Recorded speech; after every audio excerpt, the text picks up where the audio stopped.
everyone, and welcome to our third session of our Leadership Exchange Live BEEEBAH edition, which BEEEBAH is building equity, ethics, and education on breastfeeding and HIV. I am here today with Catherine Hanssens from the Center for HIV and Law Policy.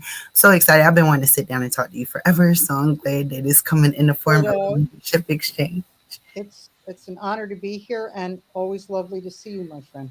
Oh, so in this Leadership Exchange Live, I will be relating my own personal experiences as a woman living with HIV, a new parent, and an advocate. And Catherine will share her insights from her work as an attorney who has been active in HIV legal and policy issues since 1984. That's a long time, Catherine. That's a long time. Were you even born then? Were you even? I didn't want to say. I wasn't here yet. My mom might have still been in high school, but that's great.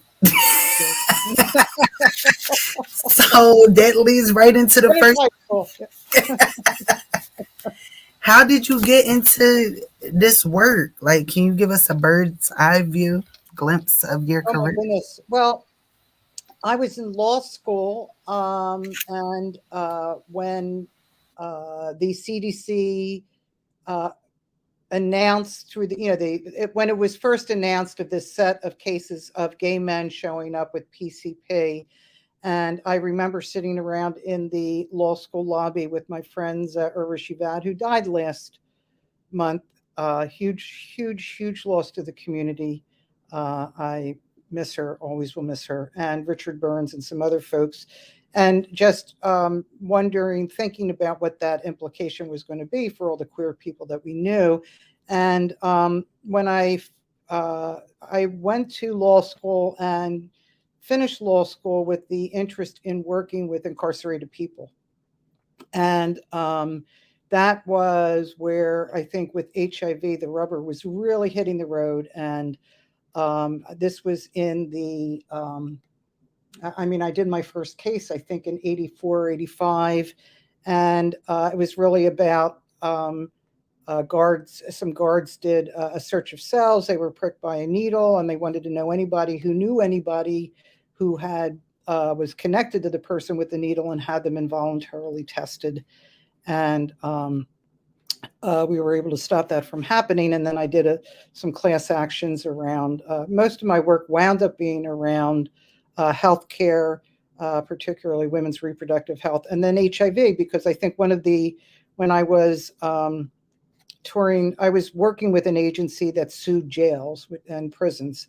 And I remember touring the Bergen County Jail, which was located one of the richest counties in the country, where there were people in single cells without hot running water.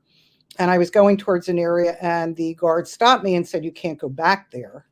And it turned out, to cut to the chase, they had a single cell where they were holding men whom they believed had AIDS, and they were in this dark cell without, horrific conditions, and they would shove their food trays under. It was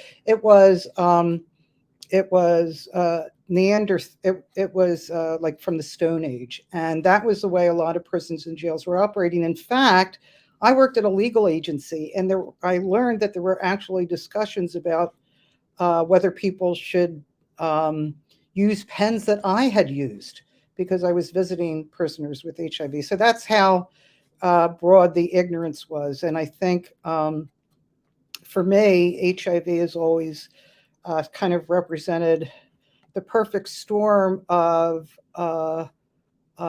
mistreatment around issues that I care about, which is, basically singling out people on the basis of how they identify, whom they have sex with, what they look like, and everything else, and creating a unique set of punishments. And when it involved HIV, it just seemed, especially in prison settings, it seemed just beyond the pale in terms of cruelty and stupidity. So that's my story. And it's such a powerful story. And I'm just so grateful for, people like you and those who have come before me to endure those things, to even I just want to say I didn't endure, and I have always felt lucky to be able to do this work. I mean, I don't feel like I uh, I I get to do something about things that infuriate me, and I think it's a blessing. I really do. I feel lucky. I don't feel. I mean, I'm angry constantly, but I don't. Uh, I mean, I would never say that I've endured anything other than things that we all endure. Especially, I mean, and in that you've endured in spades, which is the ignorance of people in responding to a health condition just because of unexamined biases and just lack of understanding. So I had to interrupt you on that one. No, I should, it's cool because I was going to say, as an ally, to only imagine what the individuals that you're serving have had right, to endure, exactly. and to Right. have a heart, the way that you have shown apparently to have a heart. And we thank you and I appreciate you. So we go from like, people questioning whether or not they could use the pens after you, to now we're able to sit and have a conversation about breastfeeding, HIV, and criminalization, which looks a little different than what you were working on, at the beginning of your career. So I feel so fortunate to be sitting here talking to you too. So I'm Well, going to jump right in I with feel the. lucky to be speaking with you. So there we are, two lucky gals. So, are there any laws currently that affect women living with HIV who choose to breastfeed, and what allows CPS to become involved? Just straight into it. What? Yeah, great questions. And so CPS, I assume you mean Child Protective Services. Um, and no, they're actually, I think to the extent that some criminal laws will punish any kind of exposure, between a person who knows they have HIV or living with HIV and another person, in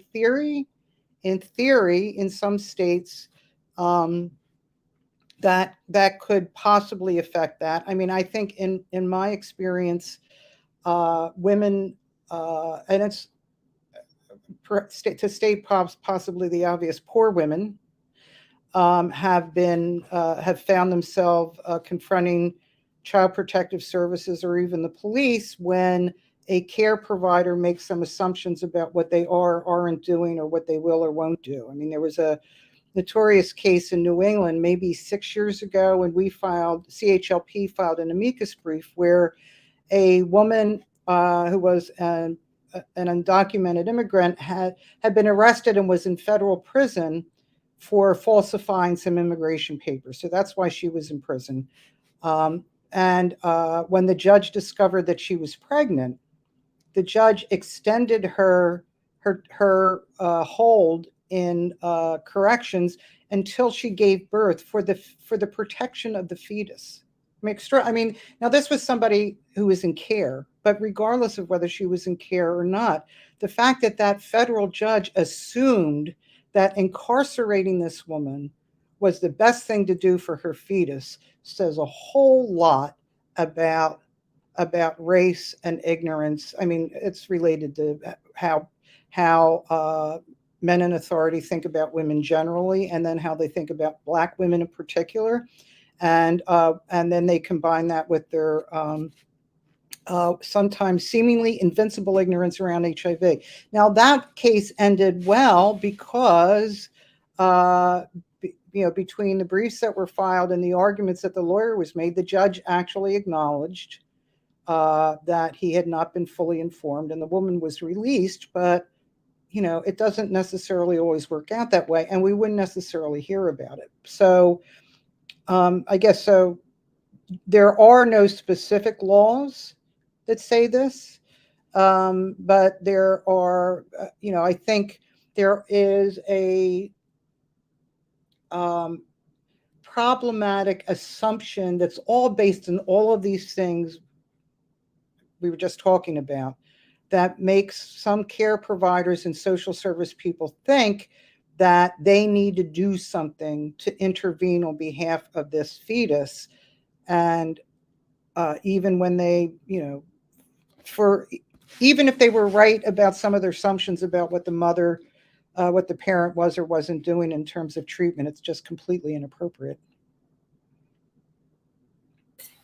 Absolutely. Can I ask you a question? Yes. I'm just wondering. I mean, I'm wondering what you think. I mean, I don't know.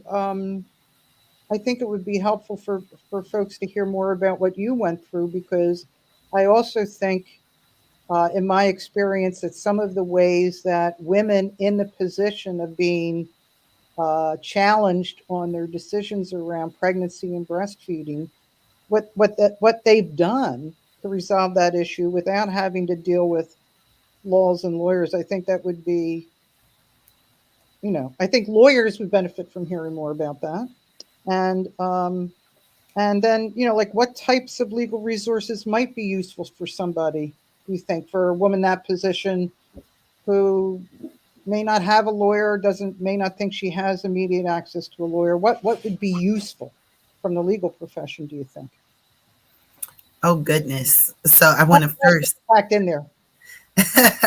You could object. You could say compound question. Break it down. Oh, I'm glad you're going back to lawyer jargon, because what is an amicus brief? Is that what Olivia asked? What is that amicus brief? Oh, yeah. Okay. Amicus means friend. Friend. That's Latin, because lawyers love to use Latin words to make us as inaccessible as possible. And amicus means friend. So an amicus brief is a friend of the court. And what that means is that we're here to give you some information that may not be officially part of the case, but we think should inform your decision. So if we filed an amicus brief, I don't, I'm sure what we had in that was related to, just how incarceration was never good for anybody, that women, that the default assumption should be that women will make and are making the right decisions about their kids' care, the extent to which being locked up interferes with that the woman was in care, that kind of thing. So some of that would be, I guess, the main argument, but we would put in more, I think, about um, just all sorts of information about HIV, like what the judge needed to know about HIV and pregnancy and prenatal care that the judge obviously did not know. Does that explain it, Olivia? Yes, I know it helped me. Oh, good. Oh, good. You're um, a generous audience. so as a woman living with HIV who has breastfed, and thank you for saying what the acronym was, CPS, Child Protective Services. That was definitely at the forefront of my fears of, even expressing that I did want to breastfeed my child. Um, Lawyer resources or legal resources, I'm so grateful that I have them here available to me in the city of Philadelphia through the AIDS Law Project, because support is so big when it comes to living with HIV, period, going through anything, period. Support is so important. And to feel like you have legal support when oftentimes, as a Black woman, I don't feel like I have legal support of anything. But now this is an instance where my HIV diagnosis, that is something that gets me in the door to at least be able to get someone to hear my story. So that feels very not rewarding. I feel grateful for that service. An unfortunate way to get there, but there. Um, I reached out to you at some point during what I was going through. I just felt like I needed, a lawyer to talk to these other professionals who were medical providers, because maybe they would listen to you before they would listen to what I had to say. And utilizing the support and the resources that I have through the Well Project, through my own, familial support and everything, I realized that I had a little bit more power than what I thought that I had in this situation. And by power, I mean my voice. A lot of times, nobody knows what goes on inside of that room except for you and the provider.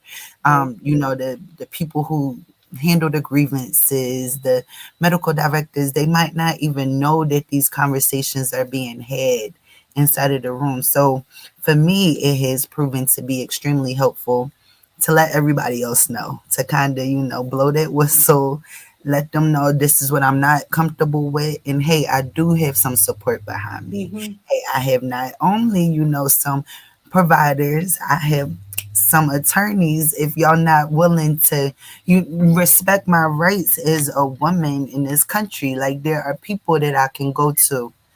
So just being available. How often do we get to sit and talk to attorneys? Like just being available and letting women know that, they're not alone and that there is some support out there for them, I think would be extremely helpful, at least from my Yeah. experience.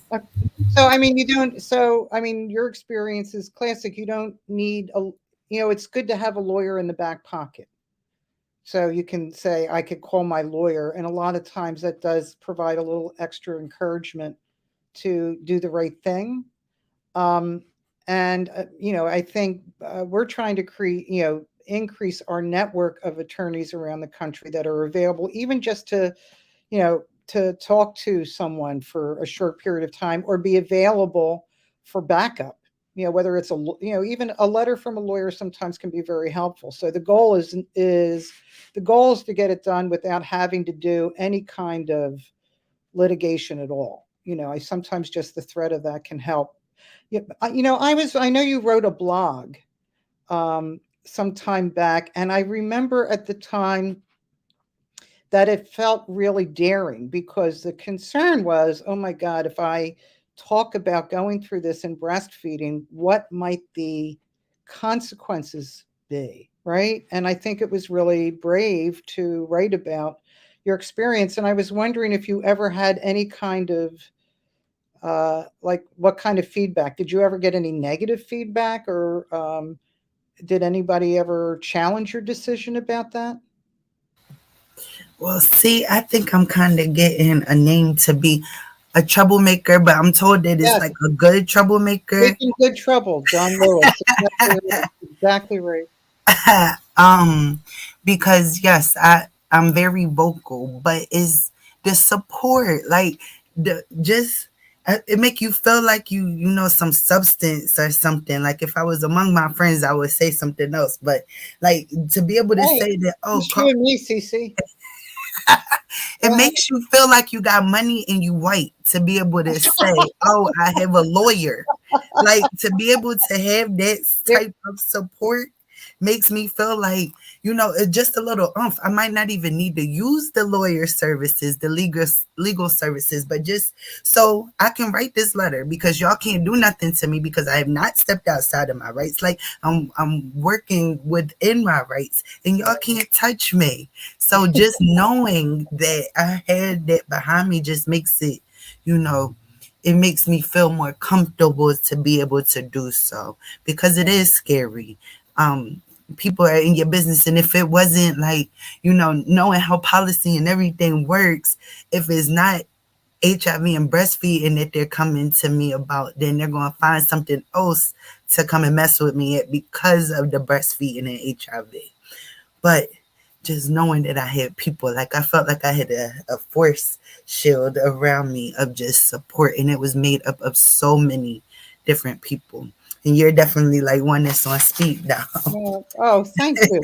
I was really, I've been so impressed with the group of women that have come together through you and the Well Project in this work. I mean, it really is an impressive network of women who really do challenge that sort of, oh, women are vulnerable line that really drives me crazy. I mean, most of the women I meet are not are are have very sturdy souls and backbones, and uh, what sometimes it's a lack of economic, it's economic capital or political capital, but it's certainly not because you're otherwise vulnerable because you're a woman, and you've really blown the lid off of that myth.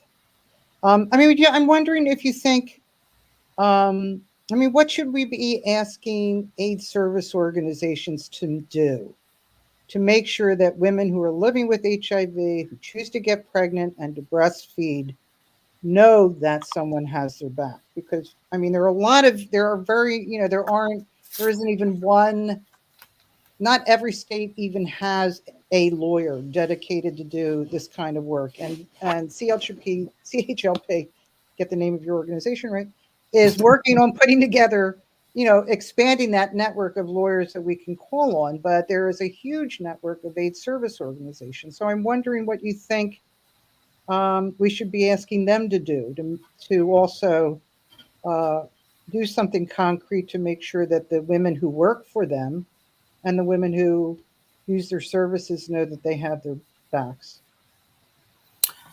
So I think one thing that I think that could happen is that when these services fall outside of what they provide, that maybe referral should happen versus like just we don't do that, or searching, seeking a little bit more, helping that individual locate where these resources are, not necessarily just following the dollars all the time, Mm-hmm.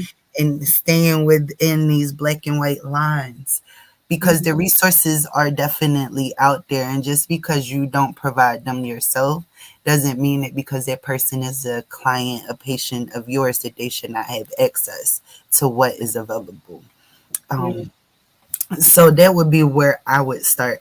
I don't want to miss this provider. Yes, this provider's question. It was awesome. It was a few moments. Yes.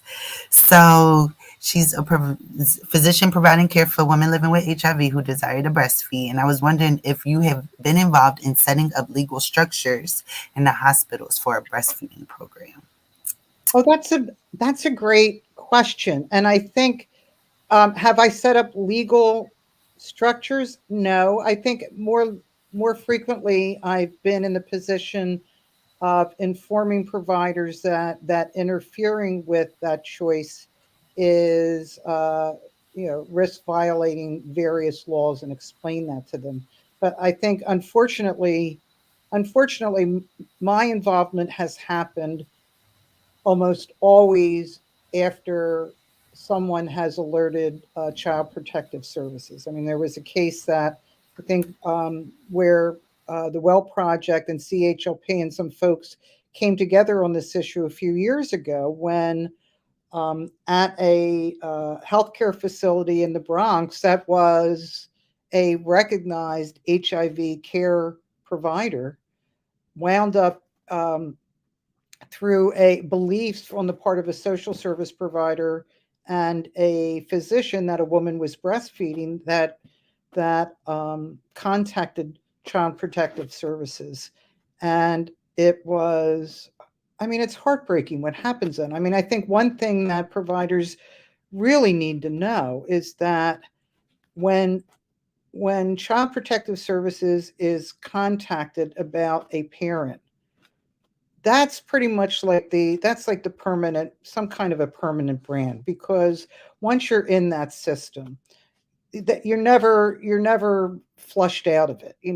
There's always a risk that there are going to be suspicions around other children. And in the case I'm mentioning, the woman was police showed up at the house to take her children, and then when the children were returned, she was required to live someplace else. I mean, it was just a nightmare. And the notion that this was better for those children than the risk that this woman would breastfeed her newborn really sort of questions the logic. I mean, I think it's very confusing to a lot of us, whether you're a woman living with HIV or an advocate. Is this a chronic treatable disease?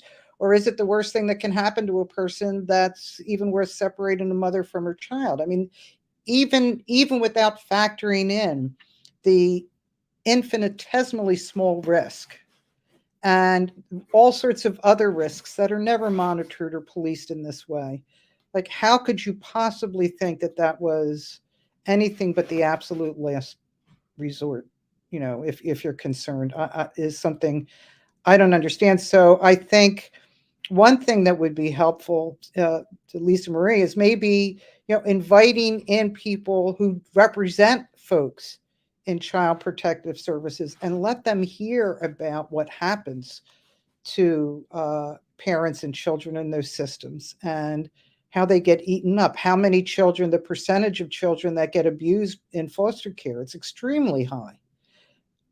It really is. We have to think about it as just another arm of the police that really, in many cases, in most cases, doesn't really serve families, even regardless of what the intent is.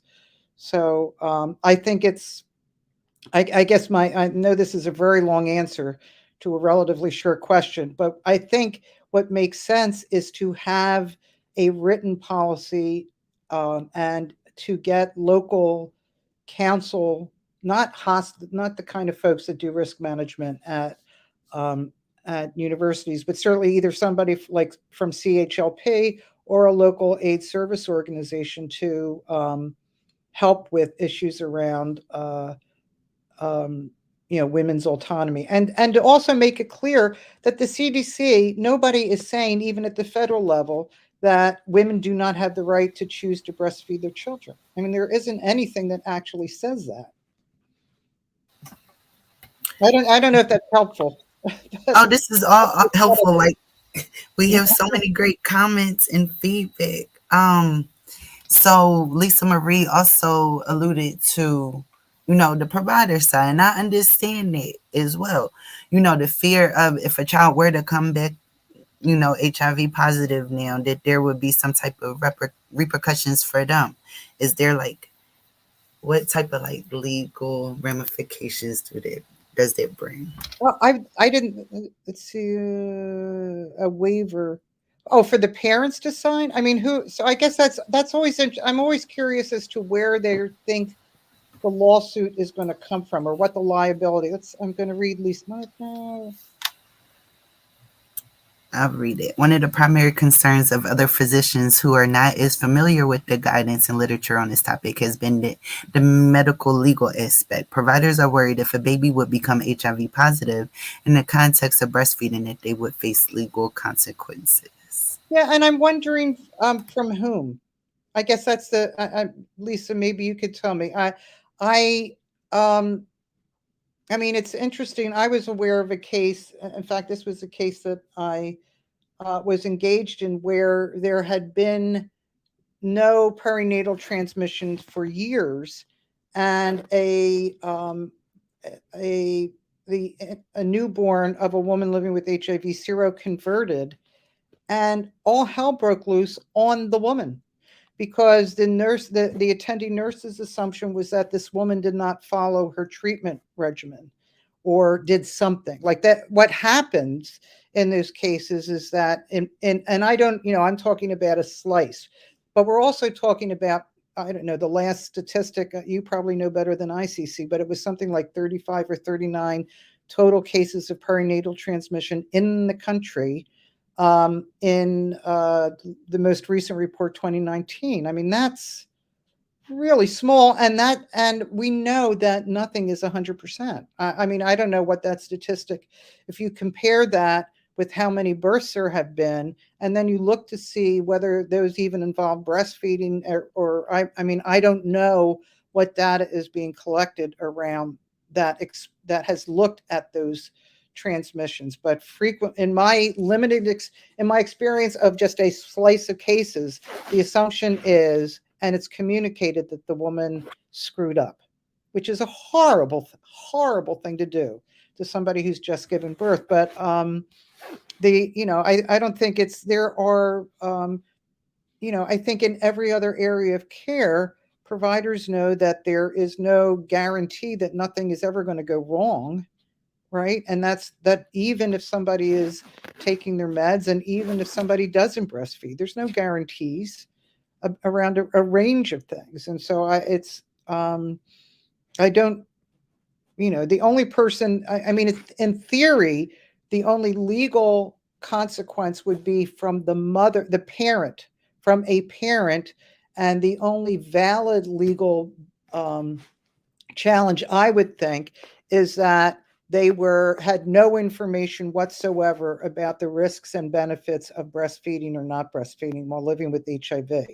I mean, if somebody had a child, they were living with HIV and got no information one way or the other, and they had no idea that HIV could be transmitted through breastfeeding, and then their child seroconverted, maybe, maybe, but when you're talking about a woman who's trying to breastfeed, that seems to me not real likely. Um, I mean, I'm sure that these are really great questions, and I think everybody knows that you can't stop people from filing a dumb lawsuit, but those are the kinds of things that either get dismissed right away or, um, sometimes, I guess unfortunately they have to. Some cases will just get settled to make them go away, but it's hard to even imagine what that lawsuit would be, other than the one identified, which seems pretty easy to protect yourself against. But Um, I'm wondering if there are other providers listening in, if there's some other information related to those legal concerns, or have providers experienced some kind of um, problems or threats or disciplinary action if they supported a woman breastfeeding. I wonder if anybody's aware of that. um, I want to move on to the next question while people continue to put their comments and questions in the chat. What role can providers play in protecting women living with HIV who choose to breastfeed from potential intervention from Child Protective Services? So, like, what can providers do? I have some opinions, but I'm guessing you have some too. Why don't you? I would love to hear what your answer, first part of the answer, is to that question.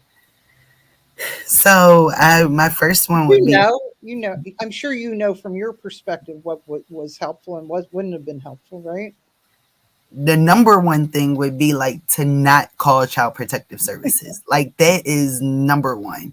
Yeah. I I think my track record proves all right. I have an 11-year-old son. I've been doing great. Like he's a great kid, and it should not be the fact that I've decided to feed my second child from my body that will have DHS at my house again.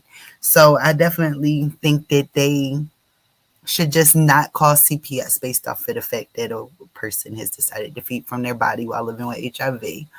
Um, and getting out, learning a little bit more, engaging with other providers, because sometimes it seems like you need to hear someone on your same level before, or what you perceive as your same level, before you listen sometimes.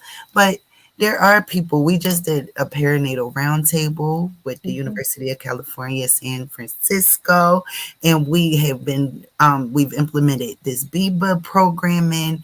There are other organizations, other individuals out here speaking on this topic, providers who support it. So just researching a little bit, learn a little bit, and then maybe people wouldn't be leaving these offices feeling like criminals. Like it's just such a shame that breastfeeding, HIV, and criminalization is in the same sentence.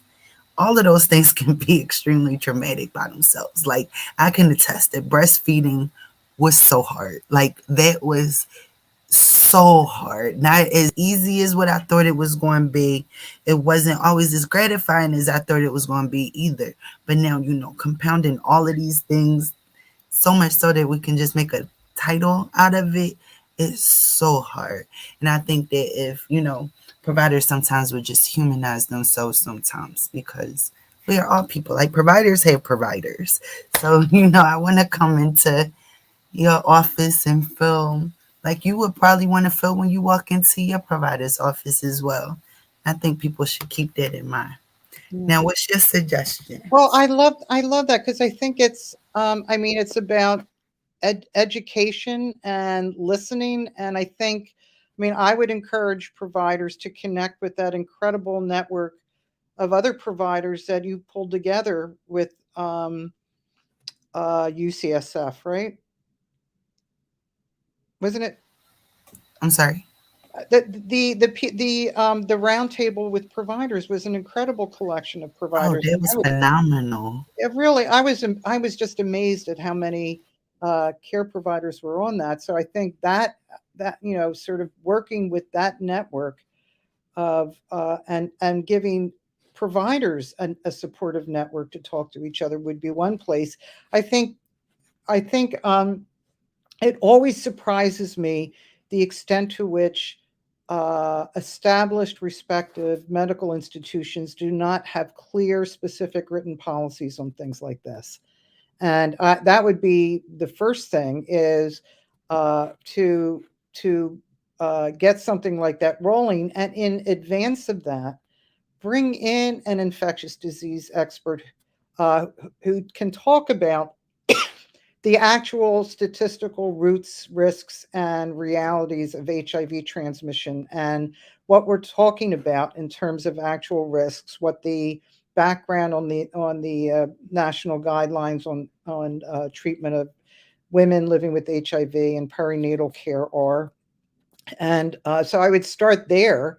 I would do, make sure that everybody that's involved, I mean, everybody in your facility should know this stuff because it touches on so many different aspects of care, but especially in OBGYN, have that form the basis of a basic policy, and make sure you consult, with attorneys whose practice is in the area of informed consent and privacy around these types of issues. I mean, that would be, I think, the major thing.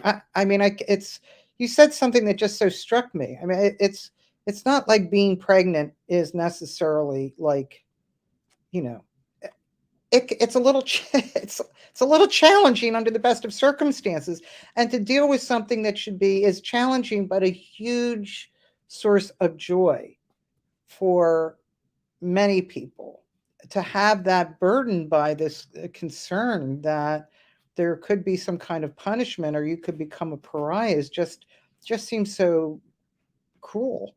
It just seems so I mean, to not examine that and really think about that seems kind of contrary to what you would expect in a healthcare provider. But I would think written policies for sure, and reach out for. There's so many different resources that could help to put that together. And I absolutely loved what my OBGYN and team were able to do because it wasn't a policy, but we had a plan in place before I even went into the hospital. So it was something that the other providers could refer to so that they would know that I wasn't just coming in there making stuff up, and make my own decisions, which I'm going to make my own decisions anyway. But it was written down.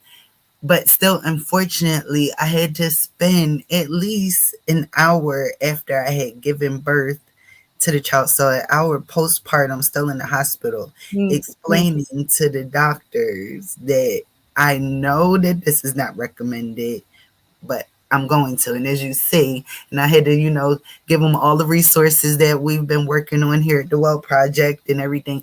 And she listened, which I was so grateful for. She didn't just, shy me away or anything. She actually listened. And I'm so grateful for that. And DHS was not called. They left me alone. And that was all that I could ask for at that point. mm. Not Um, something you want to worry about in labor, though, right? I no, mean, not really. absolutely not. No, Oh dear. absolutely In not. between screams. And I wonder if they'll let me keep the baby if they find out I'm going to breastfeed. No, not at all. I, I'm wondering if you have you done any um, connection with Planned Parenthood, and I'm wondering whether, like in clinics in sexual health or STI clinics, or the network of Planned Parenthoods around the country. I'm wondering if you think, do you know whether they're engaged in um, are they up to speed on this issue? Do you think that would be a productive place to try to connect in terms of women living with HIV and advocates and lawyers and stuff? What do you think? That is our next frontier, Catherine. Okay, there you go. Roadmaps. Start down the roadmap.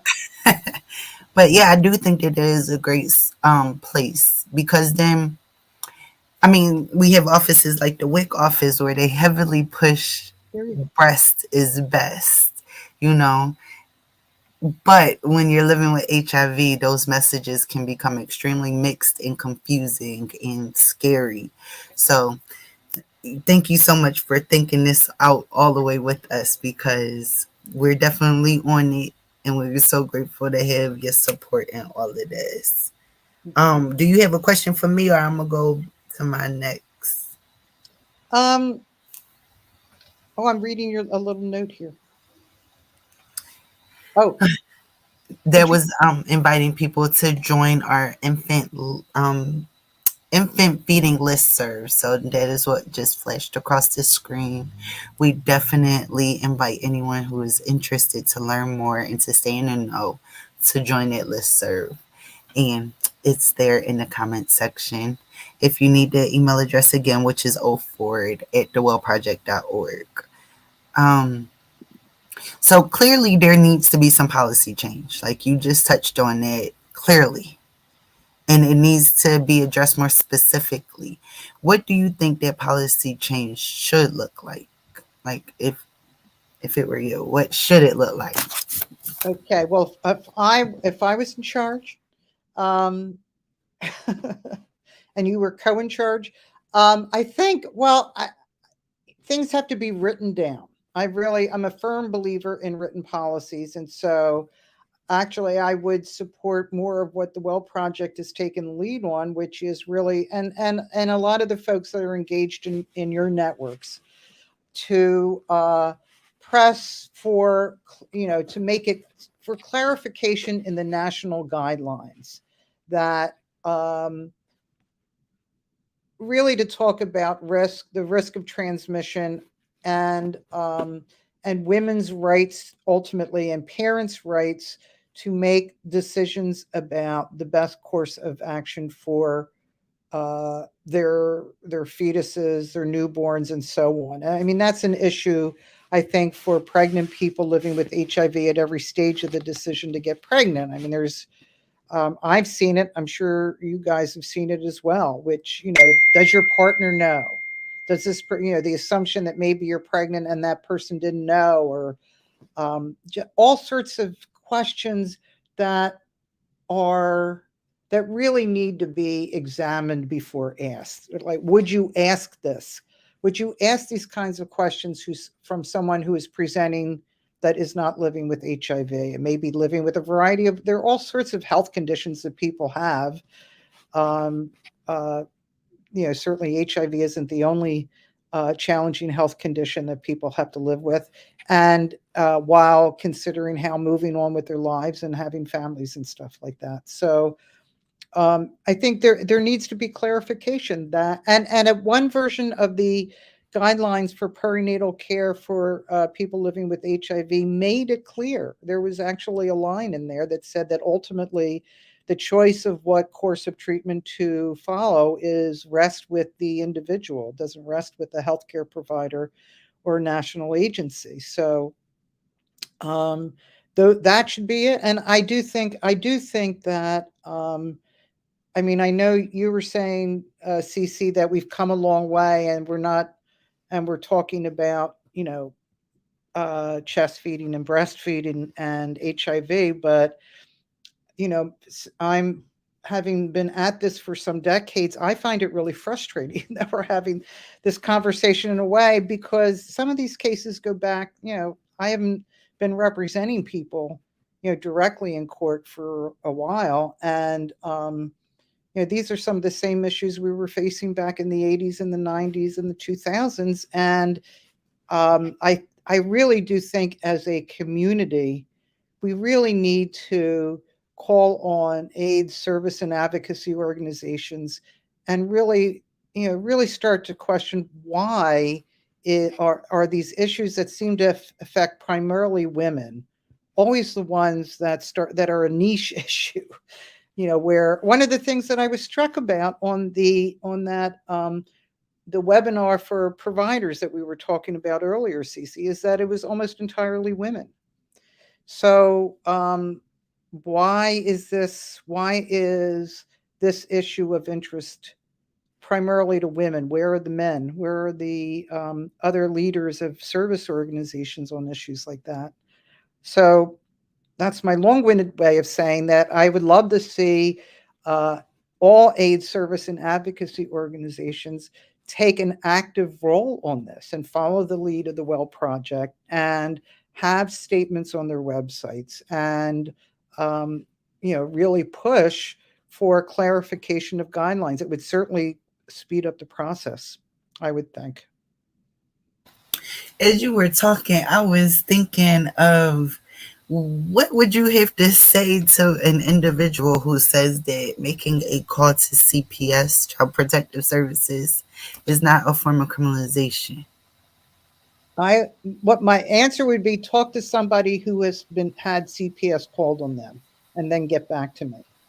Now, I've represented people in these hearings, and the it's I I mean, if you don't think having being placed on a registry of bad parents and having your children taken away from you is not is not a police state intervention, then I would say you're probably lucky enough to never have experienced it. And this is not to say that there aren't abused children and that there is no role for protection of children. This is absolutely the contrary of that. I'm not saying that at all. What I'm saying is that too many decisions about calling that there, it seems to be a reflex reaction in some institutions. It seems to happen more in public hospitals than in private hospitals. It seems to involve, seems to be a response that happens far more regularly with poor women and women of color. That I can say is fairly true. But does that, and that if there were, if it was, if a lighter touch was used in these kind of cases, there might be more resources to use productively in those areas where there is actual abuse. But I guess what I'm saying is it's a very serious thing to do, and it doesn't mean that it's always unwarranted. But when it is unwarranted, you're really ruining a life and a family. I like what Olivia just said. It's the Which is, false assumption that criminalization means jail and not a more systematic experience of control overall. well, see, and she said it in like a dozen words and far more effectively. Thank you, Olivia. That's a far better answer. Yes, I agree. Now, I'm not going to tell you I'm the person that, follows the speed limit all the time, and does everything in a straight line, but definitely never would describe myself as a criminal.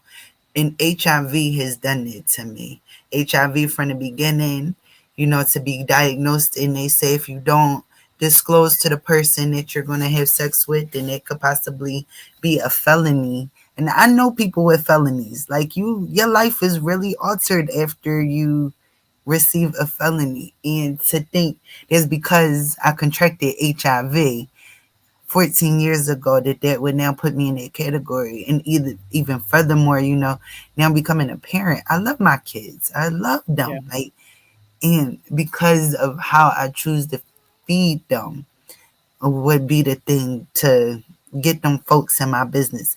And it's so hard. I've seen cases, and just mimicking what you said, that it's so hard to get them out of your life once they're in there. And that's so discouraging, and I don't know, just breaks my heart.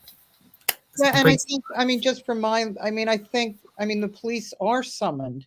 In many cases, the police are part of the enforcement of these systems, the implementation of orders and enforcement of them. So there's certainly, they seem to operate fairly hand in glove. And in my, I have not done hundreds of these cases, but I've done enough to see, even in terms of the kind of experts that are called and so on, that the assumptions about that what is good parenting and not good parenting, what is to the child's advantage and not to the child's advantage, seems overly informed by um, sort of white culture views of what is a plus and a minus, and uh, and that's, that's really insidious. Um, So it's anyway. But I also think that anybody should pause before they engage a state authority against an individual because of some wrong behavior. I mean, I'm also slow. I hesitate before I call the police about pretty much anything, as I hope most people do. Oh, goodness. Um, But I there's so think much to unpack right there. I think of, the phone calls to 911 they didn't need to be 911 calls, and now that person isn't here anymore, or now they're in a worse off position. So yeah, that's a lot to unpack. Going back to Bridget's comment from earlier, like being black is so layered, and it comes up in the context of every aspect of our lives. Um, so, are you seeing any improvements in women's autonomy and ability to choose how to feed their infants? me, Yeah, yeah. I would ask. I'm not sure I'm the person to ask that. Answer that really. I'm very worried. I'm worried about what's happening at at the Supreme Court level, and I think there are implications of what the likely decision is going to be about abortion rights that really does uh, have a real impact on individual autonomy when some state authority decides that it threatens the health of some other interest, whether it's a fetus or whether it's public health. I think that our rights as women, and I mean this, as you point out, as others have pointed out, this gets way more layered when you're a woman of color, obviously. But I think that we need to take seriously the attack on some of these rights, and it's always going to, bad stuff trickles down. It's never the good stuff that trickles down. It's the bad stuff that trickles down. And I think that these issues are especially important considering what the makeup is of the court that's deciding related issues right now, which is not pro autonomy at all. This is from Krista. While this topic is specific to the breast chest feeding part of the birthing process, you've also spoken more broadly about the criminalization around HIV and women's reproductive options and choices too. Is that a question? I think she wants you to expand on that. Well, yeah, I mean, it's all part of one thing, isn't it? I mean, I think there is a very powerful connection um, between um, the use of child protective services and the criminal legal system to police, um, health and reproductive choices when it collides with marginalized identities, whether we're talking about gender and gender identity or sexual orientation or blackness. I think that combination of things is always going to trigger a reactive policing response from white mainstream authority. And um, and I yes, I mean, I think there's an absolute connection between these kinds of battles and assumptions that certain women diagnosed in certain way of a certain color cannot be trusted to make the right decisions around their fetus, the same way that maybe 70% of the population engages in some kind of sex work, but we're going to police street sex workers and poor women and women of color, and we are going to bust queer people for hooking up in parks, but we're not going to bother with websites with sugar daddies and sugar babies. And we're going to put people on the registry based on criteria that is homophobic and AIDS phobic, and then we're going to indefinitely civilly commit them for the same kind of biases. It's all part of it's all it's that in the United States which is already sort of, unusually sex phobic and puritanical as developed countries go. It's an issue, and I don't think it's getting. I don't think we should expect that it's going to get better. I mean, we can't sit back and watch it get better. I think it's something we have to meet toe to toe on, and I think we have to proactively anticipate more incursions and on those rights and um, push back. Absolutely. Um, as I'm thinking of this, I'm like, this may be your story that I'm telling back to you, but I think of just HIV and criminalization. I heard of a story one time where a person did not disclose their status. I'm not sure that I don't think that they transmitted the virus either, but then they were like found guilty of that, and then they had to be like put on a sex registry, which meant that they couldn't go get their kids from school. Like they couldn't even be within a certain amount of feet within the school. Does that sound like? Yeah, yeah. Yes, because in a handful of states that criminalize HIV, there are people wind up on the sex offender registry, and at least in a couple of those states, and Tennessee is a perfectly horrible example of this, where um, most of the arrests, from the data we have, the overwhelming uh, majority of arrests are cops, undercover cops, and solicitation, asking women to give them a blowjob, sometimes for like 14 or 15 bucks. I mean, the amounts that they are actually offered is, I mean, it is clearly a crime of desperation and poverty.